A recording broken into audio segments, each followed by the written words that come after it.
हम दूसरे पड़ाव पे आ चुके हैं। इस माइक्स का इस्तेमाल कर लेता हूं क्योंकि सवाल यहाँ से होंगे और इन दोनों हिस्सों में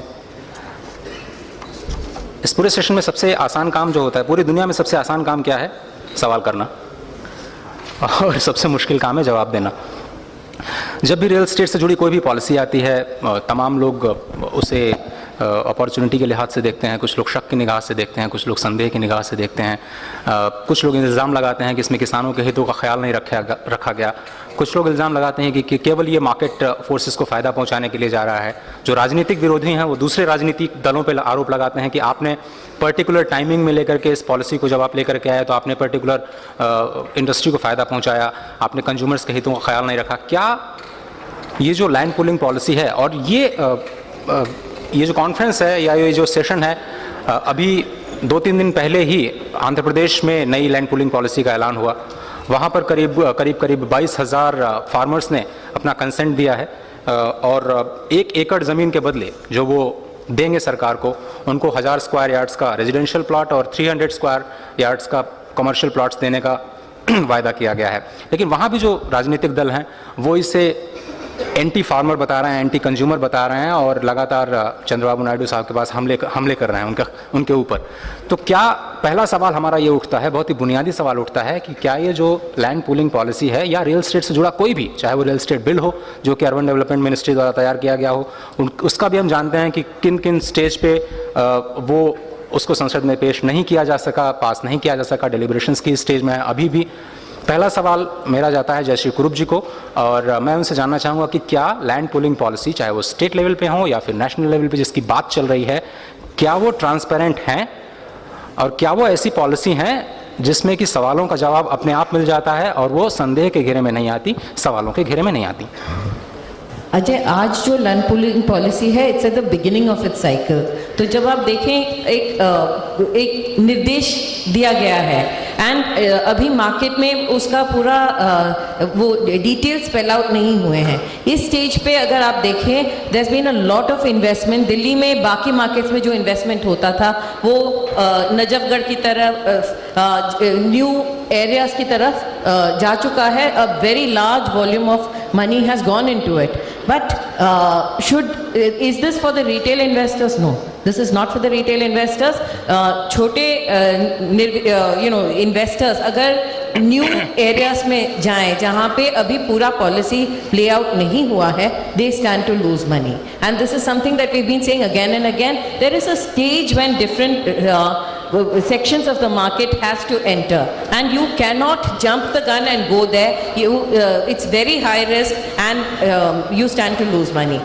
Of course, there is a section of investors who are saying that high risk, high gain. मगर अगर आपका risk taking ability बहुत if it's too much, then you stand to lose everything that you have. So I would say that from a consumer point of view, हम यही कह रहे हैं कि let the government make its plans, let the land be developed. एक बार land develop हो जाए, sanctions और अप्रूवल्स आ जाएं, तब जाके small investors should go. They should not enter the markets very early in its cycle. Thank you. Consumer के लिहाज से दूसरा सवाल ये उठता है कि लैंड पूलिंग पॉलिसी कब तक आएगी, कब तक इम्प्लीमेंट होगी, कब तक इस पर काम चलेगा और कब ये रिटर्न देना शुरू करेगी? मनोज जी, आपसे सवाल मेरा ये है कि लैंड पूलिंग से रिटर्न आने में एक आम निवेशक को कितना वक्त लगेगा और आप एवरेज, ऑन एन एवरेज, अगर कोई आज पैसा लगाता है, चाहे वो सोसाइटी के जरिए लगाए, चाहे वो सीधे उसको, बहुत सारे लोग प्रोजेक्ट बेच भी रहे हैं जो कि इलीगल है. डीडीए ने बोला है कि आप बेच नहीं सकते हैं, लेकिन लैंड पूलिंग के नाम पे प्रोजेक्ट्स बेचे जा रहे हैं. अगर कोई कंज्यूमर यहाँ बैठा हुआ है तो मैं अपील करूँगा, प्लीज़ आप खरीदिए मत क्योंकि अभी ये फाइनल नहीं है. मनोज जी, मैं इसका अजय जी 2 हिस्सों में जवाब दूंगा. पहले तो जो जयश्री जी ने कहा कि जो रिटेल इन्वेस्टर हैं वो ना आए. डेफिनेटली रिटेल इन्वेस्टर्स वहाँ ना आए जो प्रोजेक्ट्स में क्लैरिटी नहीं है. लेकिन इस मार्केट में ऐसे रिटेल इन्वेस्टर्स हैं जिन लोगों ने मिलके, अब इंडियन ऑयल एक ऑर्गेनाइजेशन है, उसके एम्प्लॉयज़ ने मिलके बहुत सारा थोड़ा सा पैसा इकट्ठा करके बहुत सारी ज़मीन खरीद ली है. 50-60 एकड़ ज़मीन उन लोगों ने खरीद ली है हमारे एक बाकी ऐसे ग्रुप्स, काफ़ी ग्रुप्स हैं जिन्होंने 15-16 एकड़ ज़मीन खरीदी और जो रिटेल इन्वेस्टर्स ने ही पैसा इकट्ठा करके खरीदा है। और मुझे लगता है ये जो रिटेल इन्वेस्टर्स हैं ये सबसे ज़्यादा बेनिफिट लेके जाएंगे। रिस्क का जहाँ तक सवाल है, मुझे नहीं लगता कि ज़मीन के रेट कम होने वाले हैं। हो सकता है इनको बहुत ज़्यादा फ़ायदा ना हो, लेकिन लॉस तो नहीं होने वाला। और उसी बात से मैं आगे आता हूँ। यहाँ से आने से पहले जो मैं हमारे डीडीए के वाइस चेयरमैन साहब हैं उनसे सुन रहा था, और लगातार हमारी पिछली कॉन्फ्रेंस में जब आए थे तो उन्होंने कहा था कि 3 महीने में पॉलिसी आने वाली है। और आज अगर आपने गौर किया हो, सवेरे वो कह रहे थे कि 30 दिन से 45 दिन के अंदर में ये पॉलिसी आने वाली है।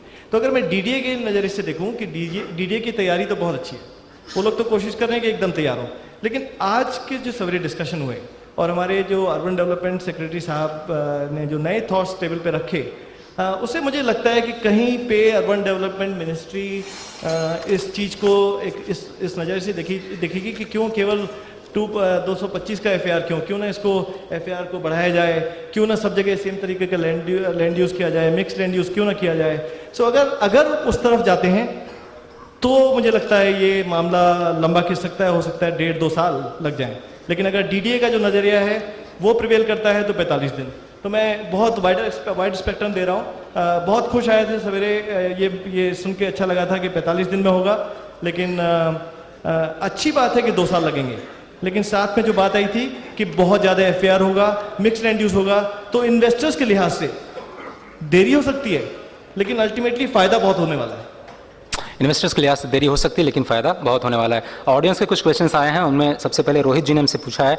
क्वेश्चन जाता है मिस्टर सुरेश गर्ग जी को, जो कि जहाजगढ़िया ग्रुप के हैं।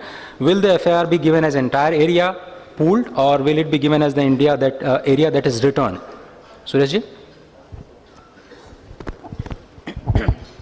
हेलो, एक्चुअली जो एरिया हमें बताया गया है वो 400 एफआईआर दिया हुआ है, लेकिन जब हम इसको देखते हैं कैलकुलेट करने के बाद जो 1.20 से ज़्यादा नहीं जाता, जो कि हमारे लिए ये बहुत ही कम है।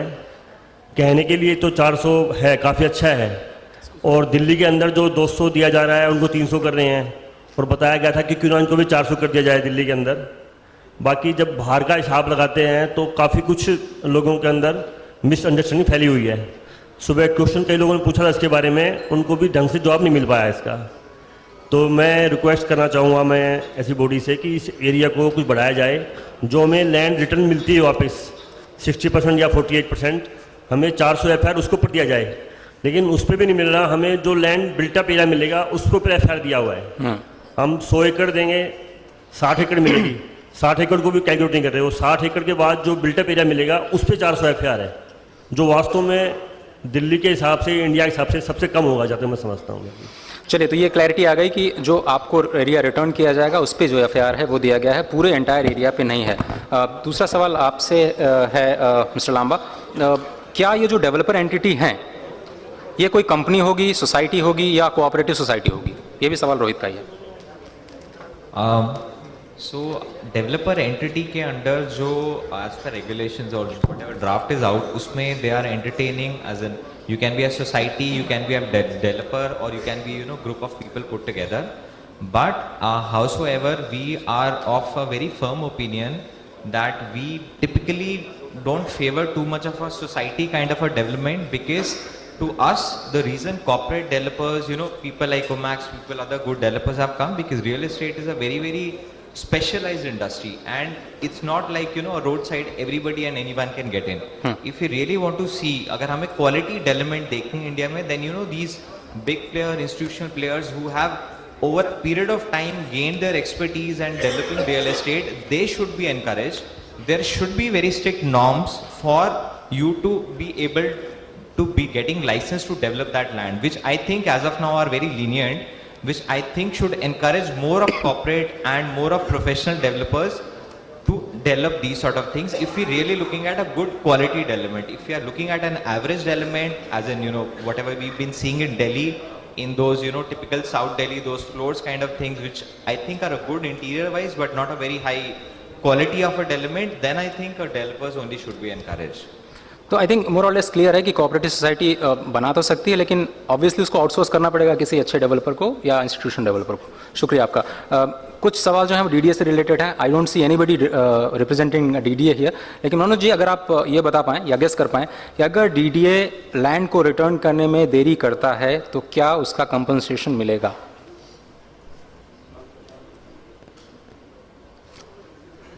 जो पॉलिसी हम लोगों ने पढ़ी है उसमें इस तरीके का कोई भी प्रावधान नहीं है. मैं आपको इसको दूसरे तरीके से उत्तर देता हूँ. जैन साहब जो बैठे थे हमारे सेशन में, उनसे मैंने ये सवाल पूछा था कि सर आपने पॉलिसी में लिखा है कि आप इस ज़मीन को हमारे प्लान देने के बाद 1 साल बाद वापस देंगे, शायद 1 साल लिखा हुआ है. तो उन्होंने कहा नहीं, हम 1 साल नहीं, हम आपको शायद उसमें 2 साल लिखा हुआ है. तो उन्होंने कहा कि हम 2 साल नहीं, आपको हम 6 महीने में वापस दे देंगे. मैंने कहा सर आप डेवलपमेंट नहीं कर पाएंगे, आप 6 महीने में कैसे वापस दे देंगे? उन्होंने कहा हम आपके नक्शे का अप्रूवल करने के बाद हम आपको अलाउ कर देंगे, आपको लाइसेंस दे देंगे, आप बिल्ड करिए और साइमल्टेनियसली हम भी डेवलपमेंट करेंगे. मैंने इससे पहले कभी सरकार के प्रोजेक्ट्स ऐसे होते हुए सुने नहीं है. हो सकता है ये नई लहर चली है, देश में बदलाव आया है, उसका असर हो, लेकिन डीडीए की ओर से तैयारी जो है वो बड़ी अलग तरीके की लग रही है. मतलब वो तो सोच ही नहीं रहे कि 2 साल लगेंगे, डिले होगा. कंपनसेशन की बात ही नहीं कर रहे हो, तो कह रहे हैं हम 6 महीने में आपको वापस दे देंगे. चलिए, तो टाइम मेरे ख्याल से टाइम पे चीज़ें हो जाएंगी, इसलिए कंपनसेशन का सवाल नहीं उठता है. जयश्री जी, आपके लिए एक सवाल है. ये क्वेश्चन किसकी तरफ से आया है ये नहीं लिखा हुआ है. डीडीए लैंड पूलिंग पॉलिसी के आने के बाद जो रेट्स अभी चल रहे हैं न्यू फ्रेंड्स कॉलोनी और छतरपुर एक्सटेंशन जैसे एरियाज़ में, क्या उन पर भी कोई असर पड़ेगा? असर पड़ेगा तो कितना? जयश्री जी या मनोज जी, आप में से दोनों अगर कोई बताना चाहें. जब ये लैंड पूलिंग पॉलिसी आ जाएगी तो जो ऑलरेडी डेवलप्ड कॉलोनीज हैं दिल्ली में, जैसे कि न्यू फ्रेंड्स कॉलोनी या फिर छतरपुर एक्सटेंशन, उन पर क्या असर पड़ेगा? Ajay, when there's new stock की तरफ इन्वेस्टमेंट जरूर जाएगा. And specially if the stock is going to come at reasonable prices, which is what is being promised in the market, there will definitely be a impact on the rest of the city. If you look at what's been happening in the last 2 years, builders who have been buying in plotted developments, plots across South Delhi colonies, West Delhi colonies, that investment has come down in the last 2 years. That investment has moved towards the new pooled areas, and you have already seen a big impact on the Delhi market. The entire cycle has changed. You are not getting the kind of value you were getting on plots, in individual plots in residential colonies across Delhi. So of course there will be a impact, but how much of an impact and when the impact is, I think it's still in the future, at least 2, 3, maybe even 4, 5 years down the line.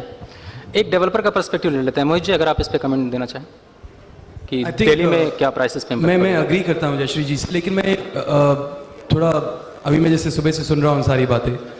कोई developer कह रहा है कि FIR बढ़ा दे, कोई investor कह रहा है एफआईआर बढ़ा देते हैं. मोटा मोटा अगर आप बात सोचें, 40,000 एकड़ दिल्ली में आ रहा है. 40,000 एकड़ का मतलब हो गया, अगर 2 का एफआईआर अगर सबको मिल रहा है तो 400 करोड़ फुट दिल्ली में आएगा. 400 करोड़ फुट का मतलब अगर 1000 फुट का एक अपार्टमेंट है तो 40 लाख अपार्टमेंट दिल्ली में आ जाएंगे. तो क्यों मैं 4 का एफआईआर करूं? क्यों मैं 10 का एफआईआर करूं? मैं हॉरिजॉन्टल डेवलपमेंट क्यों नहीं कर सकता जब मेरे पास लैंड है? एनसीआर की पैदाइश ही इसलिए हुई थी क्योंकि डीडीए ने जमीन देना बंद कर दिया था प्राइवेट डेवलपर्स को. डीडीए खुद डिमांड मैच नहीं कर पा रहा था. जो डिमांड है यूजर्स की दिल्ली की, वो सप्लाई दे नहीं पा रहा था. That is the reason NCR develop हुआ, पूरा नोएडा डेवलप हुआ, गुड़गांव डेवलप हुआ, जितनी भी पेरिफेरल बेल्ट्स हैं वो सब डेवलप हुई. तो रही बात अभी इन्वेस्टर्स की, इन्वेस्टमेंट की, कि दिल्ली में 40,000 एकड़ आ जाएगा तो ऑफकोर्स सबका रुझान ही आ जाएगा. मेरे हिसाब से तो ये बहुत पॉजिटिव चीज़ है किसी भी डेवलपर के लिए, किसी भी इन्वेस्टर के लिए, कंज्यूमर के लिए. इन दी एंड मेरे ख्याल से ये कॉन्फ्रेंस जो हो रही है आज कस्टमर के लिए हो रही है, कंज्यूमर के लिए हो रही है. हमारे में we are just providers to them, we are provided to the need है एक कस्टमर की, वो प्रोवाइड कर रहे हैं. इन्वेस्टर पैसा लगा देता है, डेवलपर काम कर देता है, कस्टमर की नीड प्रोवाइड हो जाती है. तो आज कस्टमर की बात या कस्टमर की नीड की बात में ज़्यादा बातें कम हो रही है, जो कि मेरे हिसाब से ज़्यादा होनी चाहिए, क्योंकि उसी से ही आपका बैक एंड कैलकुलेशन से ही आपका सारी चीज़ें डिपेंड करते हैं. आपकी पॉलिसी, डेवलपर की policy, investor policy, farmer policy, सारी पॉलिसीज डिपेंड करती है. तो डेवलपर के पॉइंट ऑफ व्यू से अगर मैं बोलूँ, सारे डेवलपर्स को रिप्रेजेंट करते हुए, कि दिल्ली में विजय सर जल्द से जल्द आप नोटिफिकेशन करें, और जो भी रूल्स बनाते हैं आप गेम के, रूल्स बनाने वाले आप हैं, गेम खेलने वाले हम हैं. हम आपके रूल्स के मुताबिक खेलेंगे, एथिकली खेलेंगे. ये दिल्ली में जानना ये इंपॉर्टेंट, बहुत ज़रूरी है. यहाँ पे सारे एक तरह से स्टेक होल्डर्स बैठे हैं गेम के. डेवलपर है, इन्वेस्टर है, फार्मर है, पीई प्लेयर है, अपने आईटी वाले हैं, ऑनलाइन है, सब है यहाँ पे। तो इट्स अ पार्टनरशिप गेम।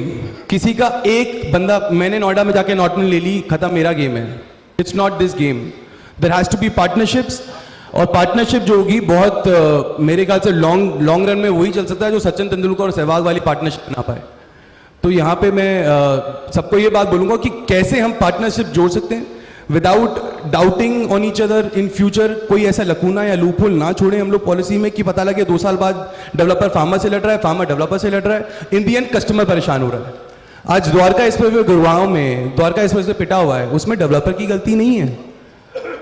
अब ये एक और चीज़, बहुत इंपॉर्टेंट चीज़ जो डीडीए से मुझे चाहिए, वो 2 इंपॉर्टेंट चीज़ चाहिए। सब नंबर 1 सिंगल क्लियरेंस विंडो, जिसके कारण सारे डेवलपर 50 जगह भागते हैं और प्रोजेक्ट डिले होता है और बदनाम डेवलपर होता है कि भैया प्रोजेक्ट टाइम पे डिलीवर नहीं किया। नंबर 2, जो आप प्रॉमिस करें कि हम ये सड़क बना देंगे, ये हाईवे बना देंगे, ये मेट्रो बना देंगे, ये ब्रिज बना देंगे, वो बना दें। नहीं तो हम घर बना देंगे, वहां पे इलेक्ट्रिसिटी नहीं, पानी नहीं, रोड नहीं जाने के लिए, तो घर बनाने का कोई फायदा नहीं है। बहुत इतना गुड़गांव पड़ा हुआ है, आज सारे डेवलपर्स ने बना दिया, कोई जाके वहां रह नहीं रहा है, क्या फायदा? इन्वेस्टर का पैसा फंसता है, इन्वेस्टर का पैसा ब्लॉक हो जाता है, डेवलपर का ब्रांड इक्विटी खराब होता है। अब ओवरऑल वहां पे इश्यूज क्रिएट होते हैं, कस्टमर जाके चिल्लाते हैं, कोई फायदा नहीं। So not about it. Thank you Manoj जी।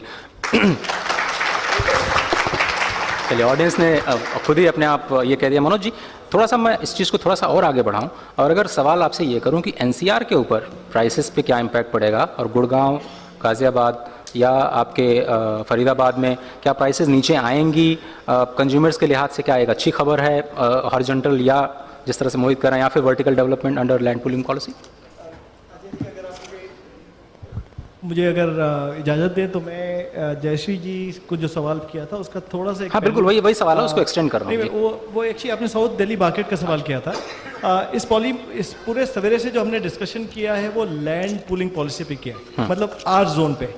एक बहुत बड़ा और एरिया है जिसको कहा जाता है लो डेंसिटी रेजिडेंशियल एरिया, जो हमारे मास्टर प्लान में है। मैं थोड़ा सा उसके बारे में बताऊंगा। लो डेंसिटी रेजिडेंशियल एरिया में 1 एकड़ में अब आप 3 रेजिडेंशियल यूनिट्स बना सकते हैं। और एक्चुअली जो साउथ दिल्ली का मार्केट इम्पैक्ट हुआ है फ्लोर्स का, ये लो डेंसिटी रेजिडेंशियल एरिया के ओपन होने से हुआ है।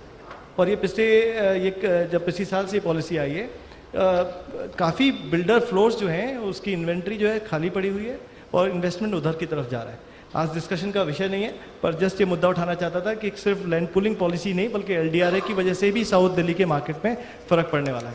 जैसे जब मैं कोशिश कर रहा था वो जीआईएस मैप के ऊपर बताने की कि क्या इन मार्केट्स पे फ़र्क पड़ेगा। देखिए, अब हम एक एग्जांपल लेता हूँ मैं नोएडा और ग्रेटर नोएडा का। जब ग्रेटर नोएडा चालू हुआ था उस समय बहुत सारे बिल्डर्स वहाँ गए, शायद ओमेक्स का भी बहुत पहला प्रोजेक्ट ओमेक्स एनआरआई सिटी वहाँ पे चालू हुआ था और बहुत उस मार्केट के बारे में बस था वहाँ पे कि एयरपोर्ट आएगा झज्जर पे, और देखिए सारे इन्वेस्टर्स उधर ही जा रहे थे।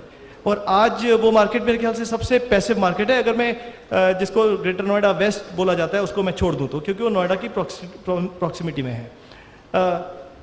ग्रेटर नोएडा क्यों नहीं चला, उसकी बहुत सारी वजह हो सकती हैं। एक वजह थी कि नोएडा में बहुत सारी इन्वेंट्री ओपन कर दी गई, जिस वजह से जो लोग नोएडा में रहते थे वो नोएडा में ही काम करें, वो दिल्ली, उनको ग्रेटर नोएडा में रहने की ज़रूरत नहीं है। दूसरी फंडामेंटल प्रॉब्लम उस मार्केट में थी कि greater Noida self sustainable economy नहीं है। अगर हम कंपेयर करें गुड़गांव के मार्केट से, गुड़गांव में रेट्स इसलिए सस्टेनेबल रहते हैं कि वहाँ पे बहुत सारे बिजनेसेस हैं और वहाँ पे रहने वाले लोग, वहाँ पे काम करने वाले लोग वहाँ पे इन्वेस्टमेंट भी कर रहे हैं, रह भी रहे हैं। तो वो मार्केट बहुत रोबस्ट मार्केट है।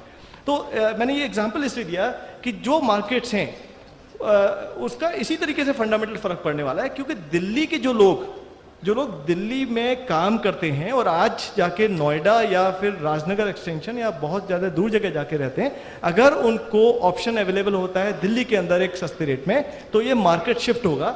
और उन मार्केट्स पे मैंने जैसे बताया था कि जो रेट्स सेक्टर 50 का एग्जांपल लीजिए नोएडा में, वहाँ रेट्स काफ़ी बढ़ गए। Those rates are going to remain stable.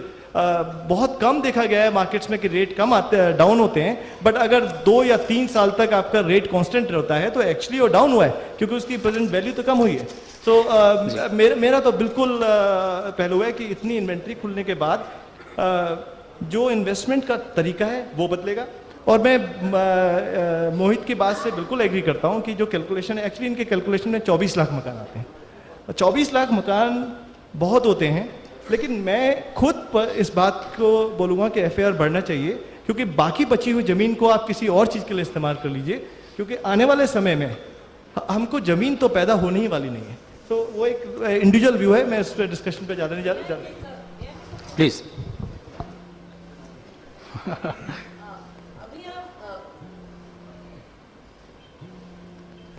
Talking about the land, pooled land, but Delhi में जहाँ इतने सारे लोकेलिटीज़ हैं जो 40, 50, 60 साल पुराने हैं, the aging infrastructure, the fact that people are redeveloping individually. अगर आपने planned redevelopment शहर में नहीं किया, the city redevelops for itself. फिर ये होता है कि ओवर बिल्डिंग होती है, आपके नेबर ने ज़्यादा बिल्ड किया, आप कुछ कर नहीं पाते हैं. अगर उसको भी पुल किया जाए, अब if a area is over 50 years old, can you actually plan for its redevelopment? आज शहर में ऐसे कुछ है नहीं, इसी वजह से पुराना इंफ्रास्ट्रक्चर है, नया ओवरबिल्ट इंफ्रास्ट्रक्चर है और पूल्ड लैंड है. इन तीनों के बीच में एक और लेयर होना चाहिए जहां सिस्टमैटिक प्लान रीडेवलपमेंट भी होना चाहिए.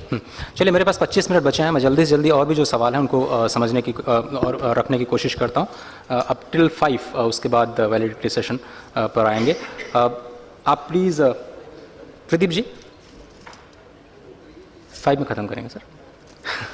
प्रदीप जी आप प्लीज़ अपने हाथ में माइक ले लें.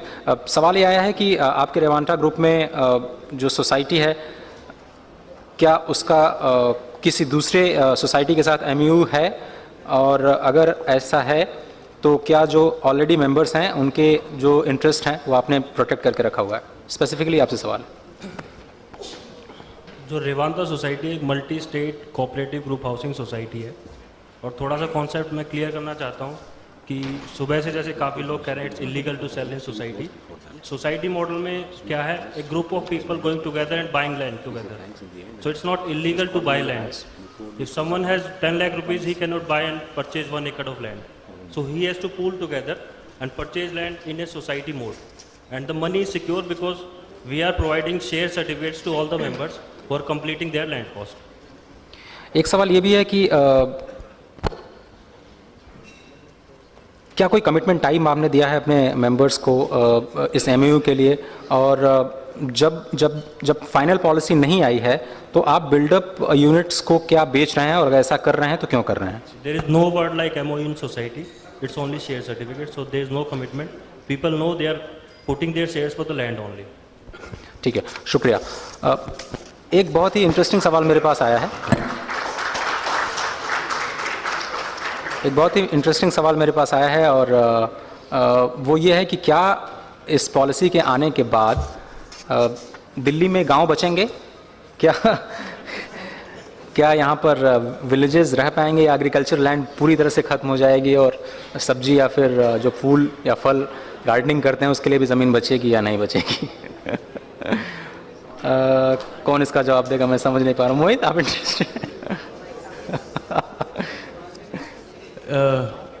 इसमें क्या बताएं, मतलब बिल्कुल बचेंगे मेरे हिसाब से. मुझे लगता है नहीं कि कोई भी चीज़ आप स्टार्ट करते हैं तो 100% सक्सेस अगर गांव ख़त्म हो जाते हैं तो इसको नेगेटिव रूप में ना लिया जाए, उसको पॉजिटिव तरीके से लिया जाए. कुछ out of the box, roof gardening, ऐसा कुछ आप लोग नया कॉन्सेप्ट लेके आए? Anything is possible. Why we doing agriculture is to grow crops. और हम लोग ज़रूरी नहीं है इसकी दिल्ली में ही ग्रो करें दिल्ली को प्रोवाइड करने के लिए. मैं पूरे इंडिया में, पूरे भारतवर्ष में कहीं पे भी ग्रो कर सकता हूँ जहाँ सबसे ज़्यादा आउटपुट मेरी निकल सकती है, और दिल्ली को मैं एक्सपोर्ट कर सकता हूँ उस जगह से. मेरी सिर्फ कंट्री दिल्ली नहीं है, पूरा देश है. और जब पूरा देश मेरी कंट्री है तो मैं उस हिसाब से सोच सकता हूँ कि अगर दिल्ली में मेरे गांव खत्म हो जाते हैं तो हरियाणा में मैंने 10,000 एकड़ 20,000 एकड़ में फार्मिंग करी और उससे इतना अनाज निकाला जिससे पूरी दिल्ली में आपका डिमांड का सप्लाई हो गया. क्या दिक्कत है?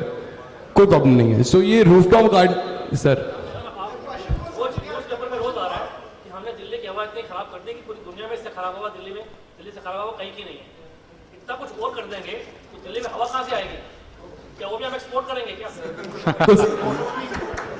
नहीं, बिल्कुल सही पॉइंट बोला आपने, इसलिए मैं एफआर के खिलाफ हूँ। बीइंग अ डेवलपर, कोई डेवलपर आपको यहाँ पे मिलेगा नहीं जो कहेगा जी एफआर 4 का 2 ही रखो। मैं आपसे एग्री करता हूँ। मैं आज 25 साल का हूँ, मेरे भी बच्चे यहीं रहने वाले हैं। मैं पूरी दिल्ली में यहीं पे बड़ा हुआ हूँ, सबके बच्चे यहाँ पे बड़े हुए हैं। मैं सबको ये बात बताना चाहता हूँ, I am 25 right now, but I am sure I am not that fit the way my father was fit once he was 25। तो इनका जो पॉइंट है वेरी वेल टेकन। एनवायरमेंट, जो पोल्यूशन, जो हवा हम लोग ले रहे हैं, इनटेक ले रहे हैं, मैं जिम जाऊं, मैं योगा करूं, मैं जो मर्जी करूं, लेकिन अगर ऑक्सीजन ही प्योर मैं नहीं ले रहा हूं तो मेरी कैसे हेल्थ बनेगी? Health is first for anyone. तो इनका पॉइंट बिल्कुल वेल टेकन। तो उसके लिए सर आपको ऑक्सीजन एग्रीकल्चर से नहीं मिलता, गाँव से नहीं मिलता, पेड़ों से मिलता है, फॉरेस्ट से मिलता है।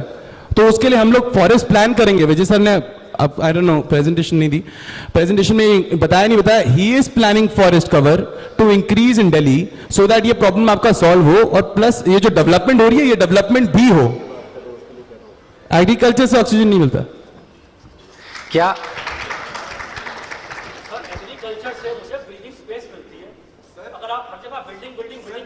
तभी तो हम हॉरिजॉन्टल स्पेस की बात कर रहे हैं सर। थैंक यू सर, विका, थैंक यू। सेशन नहीं सर, प्लीज़ ये हमारा काम नहीं है। प्लीज़ इंडिविजुअल इश्यूज जो हैं वो कृपया इस मंच पे न उठाएं, मैं आपसे रिक्वेस्ट करूंगा। और थोड़ा सा आगे बढ़ते हैं। मिस्टर लांबा, जल्दी से आप प्लीज़ बताएं कि क्या एक वेलफेयर सोसाइटी लैंड पूलिंग के तहत डेवलपर भी बन सकती है? जल्दी से। क्या ये लीगली अलाउड है? I not be the right person to answer, I think. Manoj ji, Let me. क्या जो वेलफेयर सोसाइटी है वो डेवलपर भी बन सकती है? क्या ये लीगली अलाउड है?